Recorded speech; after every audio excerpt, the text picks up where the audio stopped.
السلام علیکم دوستو، میں ڈاکٹر شعیب شاہد امریکہ سے آپ سے کمیونیکیٹ کر رہا ہوں۔ دراصل میں آج ایک انسانی فطرت کے اس حصے کے متعلق بات چیت کرنا چاہتا ہوں جس سے کم و بیش سبھی دوچار ہوتے ہیں، لیکن اگر یہ ہائی لیول پر اس چیز کا اطلاق ہو تو اس کے بڑے منفی اثرات ہوتے ہیں، اور قوم و ملت کا اس سے جب دوچار ہوتے ہیں تو اس کا خمیازہ صدیوں تک ہم اسے بھگتنا پڑتا ہے۔ دیکھیے، مجھے کئی ایک دوستوں نے کہا کہ آپ ان حکومت کے اوپر یا جو کرنٹ افیئر ہیں ان پر بات چیت نہ کریں، کیونکہ اس کا فائدہ کوئی نہیں، کہ آپ ایسے ہی یہ حقائق بیان کرتے رہتے ہیں، لیکن یہ یوں ہی ہے کہ بھینس کے آگے بین بجانا۔ لیکن پلیز یہ ذہن میں رکھیے گا کہ ہر چیز کے لیے اللہ تعالیٰ نے حکم دیا ہے کہ حق کی بات آپ پہنچائیں۔ اگر میرے پاس پاور نہیں، میں لوگوں کو سمجھا نہیں سکتا، میں جد و جہد بائی ہینڈ اینڈ فورس نہیں کر سکتا، تو مجھے آپ نے جو ABC اللہ تعالیٰ نے دیا ہے حق کی بات کرنا، یہ زیادہ ضروری ہے۔ دوسرا، میں جس دھرتی سے آیا ہوں اس کا مجھ پر کچھ حق ہے۔ دیکھیں، اگر ہم سب بھی سوتے رہیں اور کوئی بھی بات نہ کرے تو دا اینڈ رزلٹ یہ ہوگا کہ ظالم لوگ، جابر لوگوں وہ مزید مسلط ہو کر ہمیں بالکل کرپلڈ کر دیا، ہم مزید کرپلڈ ہو جائیں گے۔ تو اس صورت کو مد نظر رکھتے ہوئے میں آپ کے سامنے یہ پیش کرنا چاہتا ہوں کہ انسان کے اندر بہت سی قباحتیں ہیں، لیکن ایک ایسی قباحت ہے جس کی وجہ سے اللہ تعالیٰ نے حکم دیا کہ اے انسان، اگر مجھے فالو اپ نہیں کریں گے آدم کی اولاد، تو میں آپ کو جب اس دنیا سے نکالوں گا جنت سے، تو آپ کے اندر ایک ایسی چیز پیدا ہو جائے گی جس کی وجہ سے آپ آرام سے نہیں بیٹھیں گے۔ وہ چیز کیا ہے اس کا میں ذکر کرنا چاہتا ہوں۔ آخر پہ میں سورہ اعراف کی وہ صورت بیان کروں گا جس میں کہ ان ورڈ اللہ تعالیٰ نے کہا کہ اے آدم کی اولاد، کیونکہ تو نے میرا حکم نہیں مانا، جب میں اس دنیا سے تمہیں جنت سے نکال رہا ہوں تو یہ ساری عمر آپ ڈرتے مرتے رہیں گے۔ وہ کیا چیز ہے؟ اس کا نام ہے بغض و حسد۔ یہ بغض و حسد ایک ایسی نفسیاتی مرض ہے کہ جب انسان اس سے دوچار ہو جاتا ہے تو وہ جس کے اندر بغض و حسد ہوتا ہے اس کے ذہن پر ایک پردہ سے چھا جاتا ہے، اس کے اندر جو چیز ذہن میں سما جاتی ہے وہ اس کو پورا کرنا چاہتا ہے، اور اس میں خاص طور پر یہ جب وہ کسی کے خلاف ہو جائے، کسی سے نفرت رکھے، کسی سے بغض رکھے، تو وہ برننگ کرتا رہتا ہے تا وقت ہے کہ دوسرے کو ہارم کر کے تیگ کر دے یا اس کو ختم کر دے۔ پریکٹیکلی تو یہ دنیا میں عام ہے، لیکن میں نے دیکھا ہے جن لوگ بڑے پریچنگ کرتے ہیں، بڑی بڑی باتیں کرتے ہیں، ان کا ڈبل کریکٹر ہوتا ہے، تو وہ ظاہری کچھ کہتے ہیں، بعد میں کچھ ہوتے ہیں۔ تو اس بغض و حسد کو آپ زندگی کے ہر چیزوں میں دیکھیں گے۔ اس میں جو سب سے ورسٹ ہے، جس کا میں ذکر شارٹ کرنا چاہوں گا کیونکہ ٹائم ہوتا ہے تھوڑا، اسے کہتے ہیں پروفیشنل جیلسی، پروفیشن حسد۔ پروفیشن حسد کے علاوہ یہ ہر جگہ پر ہوگا۔ فیملی میں حسد، دوست و احباب میں حسد، خاندانوں میں حسد، قبیلوں میں حسد۔ یہاں میں ایک ایسی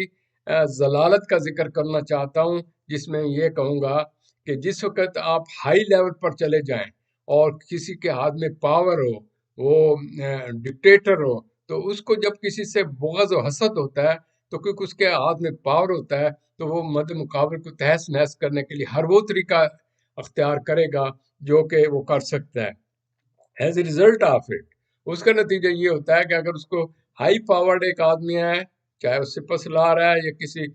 پارٹی کا ہیڈ ہے، اور کسی کے ساتھ بغض حسد ہے، تو اپنی تمام صلاحیتیں، تمام پاور اس پر لگائے گا کہ میں اس کو کس طرح کرش کروں۔ اس کو کرش کرنے کے اندر وہ یہ نہیں دیکھے گا قانون و ضوابط کیا ہیں، آئین کیا ہے، ہمارے اصول زندگی کے کیا ہیں، میرا رتبہ کیا ہے، میرا علم کیا ہے، میں کتنا پڑھا لکھا ہوا ہوں، یا میرے اوپر کتنی ایک اتھارٹی ہوں، میرا کتنی ایک ذمہ واری ہے، عہدہ ہے۔ وہ ان چیزوں سے مبرہ ہو کر ایک نفسیاتی مریض کی طرح مد مقابل کو کرش کرنے کے لیے ہر وہ طریقہ اختیار کرے گا جس سے کہ اس کی انا کو تسکین پہنچے۔ لہٰذا اس وقت جو اس ملک میں ہو رہا ہے، اس کو آپ پلیز ہر ایک غور سے دیکھیے گا کہ ہم آپس میں بغض و حسد کی وجہ سے پولیٹیکل پارٹی ایک دوسرے کو کس طرح نیچا دکھا رہی ہیں، پھر ان نیچے دکھانے کے اندر جب آپ اس پاکستان کا انالیسس کرتے ہیں تو آپ کو نظر آتا ہے یہ صدیوں سے 70 سال سے ہم پر جو مسلط ہیں لوگ، وہ کس طریقے سے اپنے بغض و حسد کو استعمال کرتے ہیں۔ وہ لوگ جو حق کی بات کریں، ہیومن رائٹس کی بات کریں اور حقائق کی طرف آپ کو توجہ دلانا چاہیں تو آپ ان کو برداشت نہیں کر سکتے۔ ان کو برداشت کرتے ہو یہاں تک چلے جاتے ہیں، ان کا بولنا، ان کا اسٹیج پر آنا، ان کو لوگوں کو سمجھانا، اس کو پھر پتہ کیا کہتے ہیں، یہ بغاوت ہو رہی ہے۔ یہ کتنی ایک تکلیف دہ چیز ہے کہ جب آپ حق کی بات کریں، آپ اپنے ٹیریٹری سے باہر نکل کر آپ چیزوں کے اوپر غاصب ہو جائیں، غاصب ہونے کے بعد پھر آپ ایسے ٹولے لیں جو آپ کی فیور کریں، پھر ان کو آگے مینپولیٹ کریں، پھر اس طریقے سے گورنمنٹیں چینج کریں صرف اپنے آپ کی بقا کے لیے۔ اور جو ہی دیکھیں کہ کوئی حق کی بات کر رہا ہے، کوئی ڈیموکریسی کی بات کر رہا ہے، کوئی اسلام کی بات کر رہا ہے، تو ان کو آپ اس طرح سے انٹرپریٹ کرتے ہیں کہ جیسے انہوں نے بغاوت کر دیا۔ خدا را تم کو، نعوذ باللہ، آپ خدا ہیں کیا، پاور ہیں آپ، کیا چیز ہیں کہ صرف جو آپ ہیں سوچیں وہ حق کی بات ہے، جو بھی آپ کے مقابل جو بات کرے گا۔ تو یہ اس وقت اس ملک کی تباہی کی مین ریزن یہ ہے کہ اس بغض و حسد کے اندر جا کر انسان اتنا چلا گیا کہ اسے سمجھ نہیں آتی میں کیا کروں۔ اس کی سب سے جو میں بیسک مثال آپ کو پیش کر سکتا ہوں، اس کا سورہ معاہدہ میں جائیں تو اس میں بنی اسرائیل کا ذکر ہے اور چیزوں کا ذکر ہے، لیکن سب سے پہلے حضرت آدم کے بچوں کا ذکر ہے، حابیل اور قابیل۔ جب وہ ایک خاص عورت سے شادی کرنے کے لیے محبت میں وہ شخص اتنا اپنے آپ سے باہر چلا جاتا ہے کہ اپنے بھائی کو قتل کر دیتا ہے۔ تو کہنے کا مطلب یہ ہے، یہ اتنی ذلالت قسم کی یہ چیز ہے، یہ پریجوڈس، یہ جو حسد ہوتا ہے، یہ رائبلری، اس سے کتنے خاندان تباہ ہوتے ہیں، کس طریقے سے سلطنتیں تباہ ہو رہی ہیں۔ اب یہ دیکھیں کہ ایک شخص کو پتہ ہے کہ اس جرنیلوں کو کہ ہم جو ٹولہ لا رہے ہیں مجرم ہے، وہ مجرم کو لانے کے لیے تیار ہے لیکن حق کی بات سننے کو تیار نہیں۔ اب جو مجرم ٹولہ آئے گا، جو کہ لوٹ مار کرنے والا آئے گا، اس کی بیکنگ کر رہے ہیں اور وہ ان کی بیکنگ کر رہے ہیں۔ ان ادر ورڈ، ایک ناانصافی کو مضبوط کرنے کے لیے وہ کیا کیا حربے، کیا کیا طریقے کرتے ہیں۔ تو خدا را عقل ایک ناخن میں دیکھیں، چیز یہ ذہن میں رکھیے، میں ایک میرے پاس تو اتنی نہیں استعداد میں کسی کو فیس ٹو فیس بات کروں، کیونکہ یہاں تو یہ ہے کہ جو بات کرے کہ اس کا اٹھا کر پھینک دیں گے۔ لیکن اگر یہ میں پروگرام کرتا ہوں تو میرا مقصد یہ نہیں کہ میری کسی سے لڑائی ہے یا میں نے کسی سے کوئی لینا دینا ہے، لیکن دیکھیں میں ایک دھرتی کا آدمی ہوں، اس دھرتی جسے پھل پھول رہی تھی وہ کیوں تباہی کی طرف چل جا رہی ہے۔ تو ہم حق پر یہ حق کی بات کرنے کے لیے ہم سب کو سٹینڈ کرنا چاہیے۔ علم صرف یہ نہیں کہ کتابیں پڑھ لیں جی، پی ایچ ڈی ہوں جی، میں انجینئر ہوں، this and that, what is the use of that? اس ملک کے لیے آپ کیا کر رہے ہیں؟ جہاں کے کنسٹیٹیوشن کو توڑا جا رہا ہے، جہاں مرضی کے ٹائم پر الیکشن ہوتے ہیں، مرضی کے طریقے سے لوگ اپوائنٹ کرتے ہیں الیکشن کمشنر، وہ اپنی مرضی کے لوگوں کو پہلے ہی سے انہیں فیصلہ کر لیا ہوا ہے کون کون سے ہمارے لوگ ہیں، کس طریقے سے ہماری مدد کریں گے۔ تو یہ تمام ناانصافی ہو رہی ہے صرف اس لیے ہو رہی ہے کہ اگر کوئی جہاد کرنے والا یا اسٹریٹ فارورڈ کا آدمی بات کرنے والا آئے گا، وہ ہم سے آئی ٹو آئی بات کرے گا تو ہم اس کو جواب نہیں دیں گے، وہ ہماری جو مناپلی ہے، وہ ہمارا جو کنٹرول ہے پورے ملک پر، وہ ختم ہو جائے گا۔ فقط اس کی خاطر وہ بڑے سے بڑا یعنی کہ غلط کام کرنے کو تیار ہے۔ تو خدا را اس چیز کو دیکھیے گا کہ جس وقت میں پر یہ سورہ اعراف کی جو آپ کو ایڈ کر رہا ہوں، اس میں دیکھے گا کہ اللہ تعالیٰ کہتا ہے کہ ذکر ہے کہ جب کیوں میں سے شیطان نے سجدہ کرنے سے انکار کیا، نہیں میں بڑا ہوں، میں دس ہوں، میں دس ہوں۔ اور اس حسد میں آ کر اس نے یعنی کہ اس کو نکال دیا گیا۔ پھر انسان پیسے کی لالچ میں اتنا چلا گیا کہ اس نے خدا کا احکام بھی بھول گیا۔ تو اللہ میں نے کہا کہ چلو تم نے بھی نہیں احکام مانا، نہ اسے مانگا، تو اس کے صورت میں یہ ہے کہ تم دنیا میں چلے جاؤ گے، تم میں حسد ہوگے، لڑ پھڑو گے۔ پھر صورت کے اینڈ پر آگے جا کے بتایا کہ جس وقت میرے لوگ جنت میں آئیں گے تو جنت میں داخل ہونے سے پہلے میں ان کے اندر سے کینہ حسد والا میٹیریل نکال دوں گا، وہ ورنہ جنت میں بھی آ کر اس سے لڑتے پھرتے رہیں گے۔ تو خدا را ان میں الفاظ سے یہ نہیں کہ میں کوئی بہت نفسیات کا علم میں اسٹوڈنٹ ہوں، دوسرے یہ نہیں کہ میں کوئی بڑا کوئی عالم ہوں۔ قرآن شریف پڑھتے ہیں، آپ بھی پڑھتے ہیں، لیکن اگر آپ قرآن شریف پڑھ لیں اور صرف یہ کہیں کہ ہم نے جی اسلام ہمارا پورا ہو گیا. نہیں، اسلام وہ ہوگا جب تک اس کو کمپریہینڈ نہیں کریں گے، اس کی اپلائی نہیں کریں گے. ذرا خدا کے لیے غور کیجئے، آپ اس حسد و بغض کی وجہ سے جو ملک کے اندر آپ نے ایک ماشاء اللہ سے بدتر ایک چیز رکھی ہوئی ہے. ہمیں یوں محسوس ہوتا ہے کہ برطانیہ کی کوئی باہر کی آرمی آئی ہوئی ہے جو کہ مسلمانوں پر مسلط کر دی گئی ہے کہ زبردار تم نے کوئی آواز نہیں کرنا. آپ تھوڑی سی سائیکالوجی بھی سن لیجئے. میں متعدد بار کہہ رہا ہوں، جب ایک شخص کو آپ دبائیں گے، اظہار کا موقع نہیں دیں گے، غربت ہوگی، مہنگائی ہوگی، اس کی کوئی بات سننے والا نہیں ہوگا، آئے دن بجلی اور دوسرے ریٹس بڑھتے چلے جائیں کہ ان کو اندھیرا ہی اندھیرا نظر آئے گا، تو آپ اس کو کتنی دیر تک ملیا میٹ رکھیں گے، کس طرح اس کو دبائیں گے؟ تو جس وقت وہ اس کی ایکسٹریم جب سورج باہر نکلے گی تو غصہ اور نفرت کی صورت میں وہ کوئی بھی غلط کام کر سکتا ہے. لہذا یہ جڑا والا کا واقعہ، اس قسم کے اور کئی واقع ہوں گے. اصل چیز لوگوں کے اندر ہے غم و غصہ کچھ اور، تو وہ جب نا امیدی ہو جاتی ہے تو وہ اس قسم کے لوپ ہول ڈھونڈ کر اپنا غصہ باہر نکالتے ہیں اور پورے دنیا میں جا گنسائی ہوتی ہے. تو یہ تمام جتنے بھی واقعات ہو رہے ہیں، اس کے پیچھے آپ نے لوگوں کو تہوبالا کر دیا، ان کی آزادی سلب کر لی، ان کو یعنی کہ ان کا کسی کا نام لینا بھی یہ گوارا نہیں کرتے کہ فلانے کے اماں فلانے کے ابا کے نام سے لوگ پروگرام پیش کرتے ہیں. کتنی ایک قابل ذلیل بات ہے کہ آپ نے لوگوں میں اتنا غم و غصہ کے علاوہ اپنی نفرت کی وجہ سے اتنے لوگوں کو دبا دیا ہے کہ میڈیا بھی یعنی کہ حق کی بات کرنے کو تیار نہیں ہے، اور وہ ارد گرد کی باتیں کرتے رہیں گے. تو خدا کے لیے سوچئے، what is human nature? Try, آپ کے پاس بہت بڑے سائیکالوجسٹ ہوں گے، پر خدا را یہ ضد اور آپ کے یہ جو ہے نا حسد کی آگ سے باہر نکلیں اور آنکھیں کھولیں. قرآن شریف میں ذکر ہے جب آدمی کے اوپر اس چیزوں کا تسلط ہو جاتا ہے تو وہ اس کی آنکھیں دیکھ نہیں سنتا، اس کے کان ہیں وہ سنتا ہے لیکن اس کو سمجھ نہیں آتی، آنکھیں دیکھتا ہے لیکن نظر نہیں آتا، کیونکہ اس کے ذہن میں ایک تکبر، ایک غصہ، ایک نفرت، ایک حسد کی آگ اتنی مسلط ہوتی ہے، اس کو کچھ نظر نہیں. الشيطان ليبدي لهما ما وري عنهما من سوآتهما وقال ما نهاكما ربكما عن هذه الشجرة إلا أن تكونا ملكين أو تكونا من الخالدين. تو شیطان دونوں کو بہکانے لگا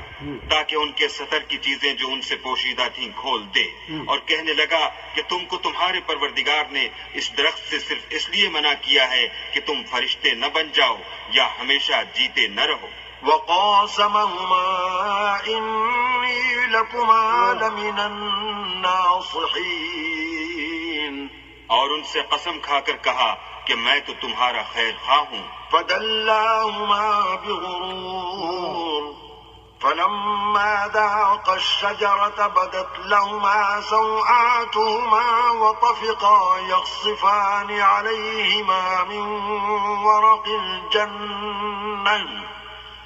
وناداهما ربهما ألم أنهكما عن تلكما الشجرة وأقل لكما إن الشيطان لكما عدو مبين. غرض مردود نے دھوکہ دے کر ان کو معصیت کی طرف کھینچ ہی لیا. جب انہوں نے اس درخت کے پھل کو کھا لیا تو ان کے سطر کی چیزیں کھل گئیں اور وہ بہشت کے درختوں کے پتے توڑ توڑ کر اپنے اوپر چپکانے اور سطر چھپانے لگے. تب ان کے پروردگار نے ان کو پکارا کہ کیا میں نے تم کو اس درخت کے پاس جانے سے منع نہیں کیا تھا اور جتا نہیں دیا تھا کہ شیطان تمہارا کھلم کھلا دشمن ہے. قالا ربنا ظلمنا أنفسنا وَإِن لَّمْ تَغْفِرْ لَنَا وَتَرْحَمْنَا لَنَكُونَنَّ مِنَ الْخَاسِرِينَ. دونوں عرض کرنے لگے کہ پروردگار ہم نے اپنی جانوں پر ظلم کیا، اور اگر تو ہمیں نہیں بخشے گا اور ہم پر رحم نہیں کرے گا تو ہم تباہ ہو جائیں گے. قَالَ اهْبِطُوا بَعْضُكُمْ لِبَعْضٍ عَدُوٌّ وَلَكُمْ فِي الْأَرْضِ مُسْتَقَرٌّ وَمَتَاعٌ إِلَىٰ حِينٍ. اللہ نے فرمایا تم سب بہشت سے اتر جاؤ، اب سے تم ایک دوسرے کے دشمن ہو، اور تمہارے لیے ایک وقت خاص تک زمین پر ٹھکانا اور زندگی کا سامان کر دیا گیا ہے۔ قال فيها تحيون وفيها تموتون ومنها تخرجون، یعنی کہا کہ اسی میں تمہارا جینا ہوگا اور اسی میں مرنا، اور اسی میں سے قیامت کو زندہ کر کے نکالے جاؤ گے۔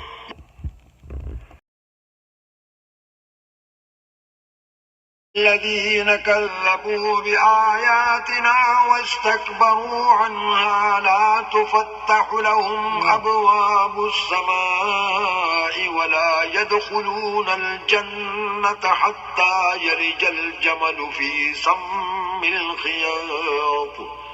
وكذلك نجزي المجرمين۔ جن لوگوں نے ہماری آیتوں کو جھٹلایا اور ان سے سرتابی کی، ان کے لیے نہ آسمان کے دروازے کھولے جائیں گے اور نہ وہ بہشت میں داخل ہوں گے، یہاں تک کہ اونٹ سوئی کے ناکے میں سے نہ نکل جائے، اور گناہگاروں کو ہم ایسی ہی سزا دیا کرتے ہیں۔ لهم من جهنم مهاد ومن فوقهم غواش وكذلك نجزي الظالمين۔ ایسے لوگوں کے لیے نیچے بچھونا بھی آتش جہنم کا ہوگا اور اوپر سے اوڑھنا بھی اسی کا،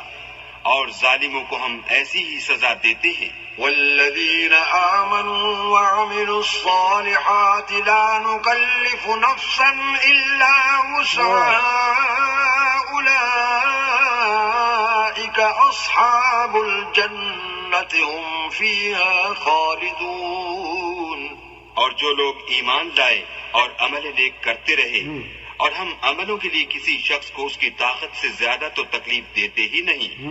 ایسے ہی لوگ اہل بہشت ہیں کہ اس میں ہمیشہ رہیں گے۔ ونزعنا ما في صدورهم من غل تجري من تحتهم الأنهار وقالوا الحمد لله الذي هدانا لهذا وما كنا لنهتدي لولا أن هدانا الله لقد جاءت رسل ربنا بالحق ونودوا أن تلكم الجنة أورثتموها بما كنتم تعملون۔ اور جو کینے ان کے سینوں میں ہوں گے ہم سب نکال ڈالیں گے، ان کے محلوں کے نیچے نہریں بہ رہی ہوں گی، اور کہیں گے کہ اللہ کا شکر ہے جس نے ہم کو یہاں کا رستہ دکھایا، اور اگر اللہ ہم کو رستہ نہ دکھاتا تو ہم رستہ نہ پا سکتے۔ بے شک ہمارے پروردگار کے رسول حق بات لے کر آئے تھے، اور اس روز منادی کر دی جائے گی کہ تم ان اعمال کے صلے میں جو دنیا میں کرتے تھے اس بہشت کے مالک بنا دیے گئے ہو۔ ونادى أصحاب الجنة أصحاب النار أن قد وجدنا ما وعدنا ربنا حقا فهل وجدتم ما وعد ربكم حقا قالوا نعم فأذن مؤذن بينهم اللعنة الله على الظالمين۔ اور اہل بہشت دوزخیوں سے پکار کر کہیں گے کہ جو وعدہ ہمارے پروردگار نے ہم سے کیا تھا ہم نے تو اسے سچا پا لیا، بھلا جو وعدہ تمہارے پروردگار نے تم سے کیا تھا تم نے بھی اسے سچا پایا؟ وہ کہیں گے ہاں، تو اس وقت ان میں ایک پکارنے والا پکار دے گا کہ بے انصافوں پر اللہ کی